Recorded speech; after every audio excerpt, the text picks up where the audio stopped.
Aston Martin. Eh bien, Fernando Alonso est 4e du championnat. Bravo. Personne n'aurait pu parier dessus avant le début de saison. Lance Stroll 10e, c'est bien. C'est pas mal.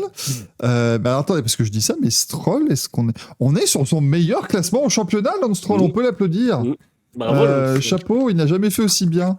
En 2020 Ah ouais, il fait 11e. Il fait 11e en 2020. Non, donc bravo à Lance Stroll. 5e place au total pour Aston Martin cette saison. Voilà une équipe qui, comme Red Bull, n'a été portée que par un seul pilote, clairement. Là, il n'y a même pas photo, quoi. Il y a même pas. Alors, il y a eu quelques coups d'éclat quand même de Stroll, mais ça c'est quand même assez limité.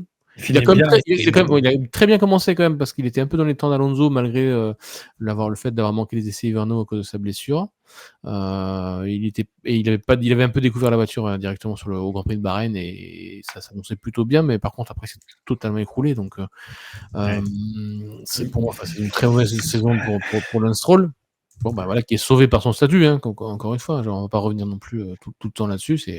Si papa n'était pas là, je pense que Lance Stroll ne serait plus là depuis bien longtemps. Voilà, donc je n'ai pas envie de dire si papa ouais. Mais voilà, je veux juste saluer effectivement la maestria intacte de Fernando Alonso au volant d'une Formule 1 avec sa science de la course, avec sa rapidité légendaire, sa manière d'éviter les bouches d'égout aussi qui me surprendra de jour en jour. Ça fera partie du top de l'année. Avec peut-être le meilleur dernier tour de la saison qui était Brésil. Ouais, c'est ça, voilà. Ouais. Puis voilà, le dernier tour, effectivement. C'était l'action d'année d'ailleurs de la FIA. Donc voilà, Alonso était impérial, magnifique. C'est l'Alonso qu'on aime bien voir, pas trop politique, parce que pour l'instant il n'y a pas de raison de l'être. Même si sur la fin d'année avec les développements un petit peu foireux, ça commence un petit peu à monter, mais très gentiment pour l'instant, puisque c'est un peu quand même revenu dans l'ordre. Ils ont commencé à comprendre pourquoi ça fonctionnait pas. Donc pour l'instant tout est au vert chez les Verts, on va dire. Voilà. En tout cas, du côté d'Aston Martin et d'Alonso. Moi, mon grand point d'interrogation, parce que je n'ai pas envie non plus de m'éterniser, ça sera comment vont-ils gérer cette transition dans cette nouvelle usine avec tous leurs nouveaux outils. Est-ce qu'ils vont réussir à en tirer parti pour reprogresser à partir de là? C'est leur grand enjeu. C'est la course au développement aussi. C'est comment affronter les top teams là-dessus. Ils ont un Dan Fallows qui sait maîtriser un calendrier d'évolution, qui sait maîtriser une grosse équipe technique pour faire ça. Ils ont Eric Blandin, ils ont de très très bons hommes, ils ont un très bel outil de travail maintenant. À eux d'en tirer le meilleur parti. Ils ont un Fernando Alonso aussi qui a certes 42 ans, mais qui court comme s'il en avait 25. Je veux dire que c'est entièrement positif. Voilà, le point d'interrogation, c'est comme Red Bull avec Perez, ça va être Lance Stroll, quoi. Que va faire Lance Stroll en 2024? Je pense que ça va être un peu sa saison coup près. Pour moi, c'est déjà défini en fait chez Aston Martin, parce que bon là, faut voir que par rapport à Alonso, il est en moyenne 5 places derrière sur les classements moyens. C'est un peu moins que ce que prend Perez par Verstappen, mais on est quand même sur une valise soute et pas cabine, pour refaire la métaphore de tout à l'heure.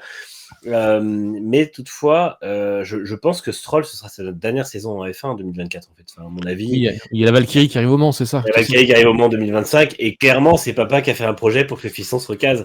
Tu vois, c'est un peu son comment ça s'appelle le truc compte pour la formation, je sais pas quoi. Vous avez eu assez de trimestres, bravo Monsieur Stroll. Bravo, vous débloquez une formation chez Aston Martin en week. Non, mais c'est vrai que je pense que Stroll, on a fait le tour en F1. Je défends toujours un peu parce que il m'énerve. C'est-à-dire que quand il est bon, il est très bon. Il y a vraiment des fulgurances où il fait des excellents week-ends. Et puis, le reste du temps, il n'est pas là, en fait. C'est juste, il n'y a pas de juste milieu avec Lance Stroll. Et c'est ça qui m'agace parce que pour moi, il y avait un meilleur potentiel. Alors, peut-être qu'il y a trop de pression. Peut-être qu'il n'est pas à l'aise dans le milieu de la F1. Peut-être qu'il a une santé mentale qui n'est pas forcément au mieux non plus. Moi, je pense vraiment qu'il y a eu des moments très difficiles pour lui cette année. Mais voilà, je défendrai toujours qu'il vaut mieux que ce qu'il donne en résultat pur, et je défendrai toujours qu'il ne vaut pas les critiques qu'il reçoit. Oui, parce qu'il faut le rappeler qu'il n'y a pas d'écart de performance entre les deux, il n'y a qu'un écart de points pour dire. Oui, ils sont très proches en performance, mais en termes de points, ça fait du fois. On sait qu'il fournit ces éléments de langage maintenant. Voilà, moi par contre, je rebondis, Manu. Enfin, moi, mon père, il m'a trouvé un jour un stage dans une boîte voisine de celle à laquelle il bossait. Tu vois. Bon, bah, le père de Lance Stroll, lui, il lui fait une équipe de WEC. Bon, voilà, c'est pourquoi pas. Un stage, c'est juste pas. Bon, ça implique de développer une voiture à plusieurs millions, etc. Mais après. Il est rémunéré le stage en plus, je pense. C'est correctement. Il n'y a pas de quoi se plaindre. Ça débouche pas sur un CDI, c'est stage de rendez-vous. Alors, Michael demande sur YouTube, a-t-il des difficultés de reconversion avec ses poignets notamment? Bah non, parce que, encore une fois, le problème, c'est qu'on veut bien dire, oui, effectivement, il s'est cassé les 2 poignets avant le début de saison, ça peut avoir un impact, mais il est revenu à Bahreïn et il a fait la meilleure course de sa saison, presque. Donc, les 2 premières, parce qu'il faut oublier qu'il est 4e en Arabie Saoudite avant de la mécanique. C'est vrai. Au final, c'est de je pense qu'on parlait de tennis, là, plutôt, parce que les poignets, c'est vrai que c'est... pour le revers à 2 mains, c'est peut-être plus compliqué. Non, mais c'est vrai qu'après, et puis bon, après Alonso, il n'y a pas grand chose à dire sur sa saison. Oh si Oh si On va tester la parole un petit peu. C'est-à-dire que moi, j'ai pas grand chose, je sais que tu vas tout dire. Non, simplement, en erreur, il n'y a quasiment rien. Il y a eu celle du sprint à Spa, et je crois pas en voir d'autres. Il y a eu après 2-3 bourdes en piste, mais encore une fois, on n'est pas là pour pointer, comme on disait tout à l'heure, chaque erreur de chaque pilote. Et à côté de ça, c'est un Alonso qui retrouve une voiture qui peut avoir le podium, et tout de suite, il a les dents qui rayent le parquet, quoi. Donc, quand Alonso est à ce niveau-là de motivation, il a le niveau de performance qui va avec, et il fait plaisir à voir. En fait, c'est ça qui est fou avec Alonso, c'est qu'il a un enthousiasme qui est ultra communicatif. Quand il est content d'être là et quand il est content de piloter, ça se voit dans la manière dont la voiture se comporte, ça se voit dans la manière dont il se comporte à côté de la voiture, et c'est vraiment incroyable à voir la métamorphose entre un Alonso déjà de 2022 et 2023, et puis un Alonso par exemple de 2017 et 2023, tu vois. Donc ça fait plaisir de le revoir à ce niveau-là et de finalement se dire que ce qui est peut-être son dernier chapitre en F1, et au moins devrait quand même mieux se passer que les précédents chapitres. J'espère que c'est le dernier quand même, parce que je l'aime beaucoup, mais vu qu'il a encore 4 équipes différentes à visiter. Je pense que si Red Bull lui dit tu veux pas faire une autre saison chez nous, ce sera pas le dernier chapitre. Hein. Ah oui, mais ça évidemment, ça je vous espérais que Red Bull aura cette. En 2029, il y aura. Oui. Non, en 2026, quand ils auront un nouveau moteur qui ne fonctionne pas. Non, justement, il va laisser 2-3 ans à Ford. Il va dire, ça marche. Sans pulse. Allez, on va y aller. Il aura quand même 48 ans à ce moment-là. Donc, Et non, mais c'était juste un point. C'est comme les pneus Pirelli, au bout d'un moment, ça ne s'use plus. Hein, ça là, on est au plateau de Fernando Alonso, plateau qui a débuté en 2005. Ça retrouve une seconde vie. En fait, Alonso, il est en progression constante jusqu'en 2006 et maintenant, il est sur un plateau qui ne s'est jamais affaissé depuis. Chez Alpine, il était souvent sur un plateau aussi, mais c'était pour ramener la voiture au stand, donc c'était pas pareil. Et d'ailleurs, c'était le seul chez Alpine. Oui, évidemment. Sur un plateau. La voiture numéro 14, on le rappelle. Il a quand même perdu 140 points l'an dernier. Michael, du coup, que penses-tu de la saison 2023 de Fernando Alonso?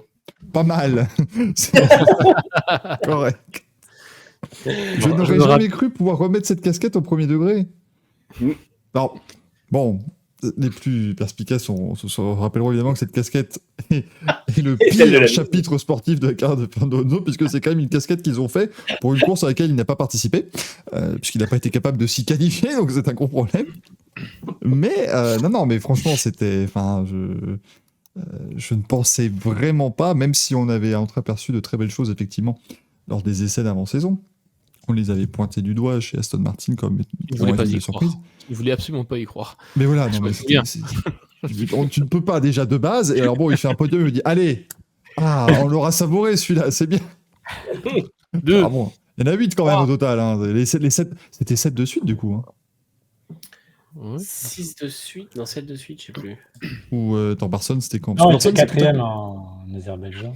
Ah oui, mauvais. Ah oui, pardon, oui, c'était Z6 lors des 7 premiers Grands Prix où il fait 5 podiums de 5 de suite. 3, 4, il en fait 3. 6 dans les 8 premières courses. Il en refait un à Zandvoort et un au Brésil. Oui, c'est ça. Oui, parce que oui, Azerbaïdjan, il marque autant de points que sur les courses où il fait 3ème, mais là, il y avait le sprint. Donc, Par contre, au Canada, à Monaco et au Canada, il est proche de la victoire. En tout cas, à Monaco, c'est sûr. Je me rappelle qu'à ce moment-là, Michael, tu nous dis, je sais pas si tu te souviens, tu nous dis, oui, enfin bon, au bout d'un moment, on s'y habitue, en gros, le 2ème place, c'est plus suffisant. Et là, arrive une série de 4 courses sans podium. Ah non, il fait 2ème, oui.